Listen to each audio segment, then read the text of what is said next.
खबर देंगे आपको। मर्दान में गैरत के नाम पर फायरिंग से बच्चे और खातून समेत 3 अफराद जाँ बहक हो गए।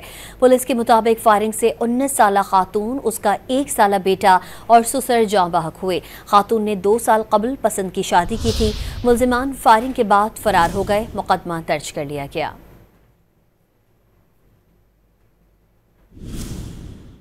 मर्दान में गैरत के नाम पर फायरिंग से बच्चे और खातून समेत 3 अफराद जाँ बहक हो गए। पुलिस के मुताबिक फायरिंग से 19 साला खातून, उसका 1 साला बेटा और ससुर जाँ बहक हुए। खातून ने 2 साल कबल पसंद की शादी की थी। मर्दान में गैरत के नाम पर फायरिंग से बच्चे और खातून समेत 3 अफराद जाँ बहक हो गए। पुलिस के मुताबिक फायरिंग से 19 साला खातून, उसका 1 साला बेटा और ससुर जाँ बहक हुए। खातून ने 2 साल कबल पसंद की शादी की थी। मर्दान में गैरत के नाम पर फायरिंग से बच्चे और खातून समेत 3 अफराद जाँ बहक हो गए। पुलिस के मुताबिक फायरिंग से 19 साला खातून, उसका 1 साला बेटा और ससुर जाँ बहक हुए। खातून ने 2 साल कबल पसंद की शादी की थी।